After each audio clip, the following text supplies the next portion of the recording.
Hey everyone, welcome back. Today we're diving into Story of Seasons, The Grand Bazaar. If you're just starting out, the game can feel a little overwhelming with all the things you can do.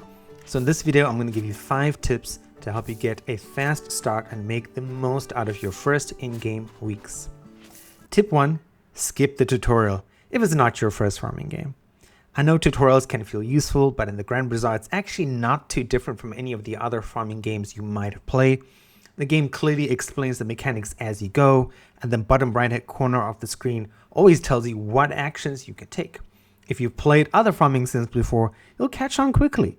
But if this is your first rodeo, the tutorial makes sure you don't miss out on these smaller mechanics. Think of it as an investment. A little patience now will save you headaches later. I was a bit worried about this when I first started playing the game because I have never played a Story of Seasons game before. And I'm like, okay, is this going to be very different? It is a little different because right click is the way you interact with things most of the time. But as I sort of went through the first few days of the game, most of the things with the way the UI is set up, and it's set up very, very well, it sort of explains in the bottom right hand corner of the screen. And again, if you don't know, I've been playing this on PC, that it explains like this is what you do, right? And again, if you've played Coral Island or Stardew Valley or any of the other Story of Seasons games, you're pretty familiar with the control scheme or even just how farming games work. So it can save you a lot of time, and there's an option to pretty much skip every scene in the game. There's an autoplay option, though I haven't quite tested that yet. Tip 2 is manage your stamina wisely. One of the biggest challenges early on is stamina. You don't start out with much. So if you overplant crops, you'll run out of energy before the day's even half over, by like 12 p.m. And then you need to eat some food, which thankfully you can cook some stuff early on, and I'll talk about that in tip 3. A good rule of thumb I found so far, I stick with less than 24 crops in the beginning. It's quite manageable, and you can keep them watered without exhausting yourself because you still want to run into town, you still want to do some foraging, cut some trees, break some rocks. Stamina management, very similar to Stardew Valley, is key to keeping your farm running smoothly. Tip number 3, start cooking early. Speaking of stamina, food is the best way to restore it. After your first or second day, you'll get a scythe, and that opens up a really important option: cutting flowers and herbs around town. Those flowers can be used as ingredients to cook your very first simple meals.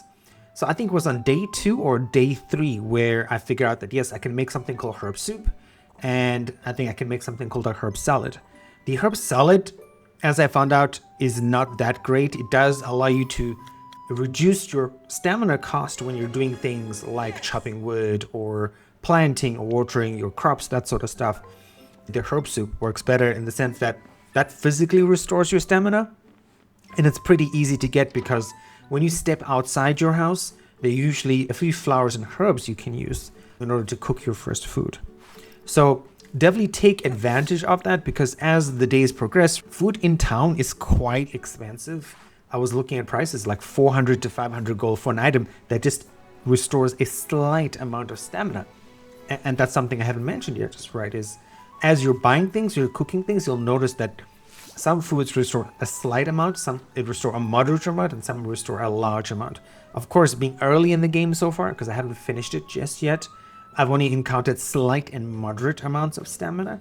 But moderate amounts of stamina cost a fair amount of money. Like it would require you to sell quite a few vegetables in order to get that amount of money. So definitely cooking by yourself definitely saves you a fair bit. Tip number 4, be smart with your gold. So unlike other games where you might start off with like 300 gold or 300 whatever money, you start off with 4,000 gold and you're like, oh my god, I'm rich, it's the start of the game. It sounds like a lot, but it goes really fast because in Story of Seasons, in Zephyr Town where you are, things are sort of inflated. Like if you think of going to Japan and buying something where it's like, oh my god, I have 1,000,000 yen. Now 1,000,000 yen is actually not that much money. For example, buying a single dish in town can cost around 400 gold. That's 10% of your starting money, right? So definitely be cautious with the way you spend your money because it can go quickly. You need to buy chicken feed as well because you're given an animal very early in the game, whereas typically other farming or cozy games don't give you this extra responsibility. It's usually raise your crops. Then you have the choices like, do you want to do animals? Do you want to do other sort of things with the food that you have? But no, in this game, right, on your 3rd day or your 4th day, You're given a chicken and you have to feed it, and that costs money, and chicken feed is definitely not cheap in this game. Tip number 5, sell smart, not just at the bazaar. Now, the game is called Grand Bazaar for a reason, because every single Saturday you go there and you get to sell your goods. But here's the thing, you don't have to wait until then to make money. If you want to sell items during the week, you can head to the local merchant in town to do so.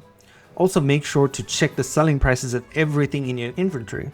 Some things are worth a lot more than others. Some things probably, again, if you've played farming games before, are probably going to be used later on down the line. So you might want to sell some and keep some just in case you do need it. I know that sounds very RPG-esque of me. So definitely be careful with what you sell. So far, I think, and again, I haven't calculated this out, I feel like selling stuff in the Grand Bazaar does earn you a lot of money. I think my first Grand Bazaar, I sold like 5,000 worth of gold of stuff. Whereas the selling stuff to the merchant, I feel is not as efficient as it could be. So those are my 5 tips to help you get to a fast start, especially if an experienced farm player who's like maybe trying out the Grand Bazaar for the first time because you're like, oh my god, there's nothing else I can play. I didn't want to play this county. I've already played Coral Island. It's an amazing game. It is a beautiful game. Like, honestly, it is one of the best looking farming games I've played. Second to Coral Island, I would even say it's on the same tier as Coral Island in terms of looks. So focus on stamina, cook your own food, save your gold for essentials, and make smart selling choices. That will help you make the early game much smoother. While I haven't finished it yet, I think this is one of those games that's probably going to take you about 40 to 60 hours depending how you play it. So if you found this video helpful, don't forget to leave a like, subscribe for more content, and let me know in the comments.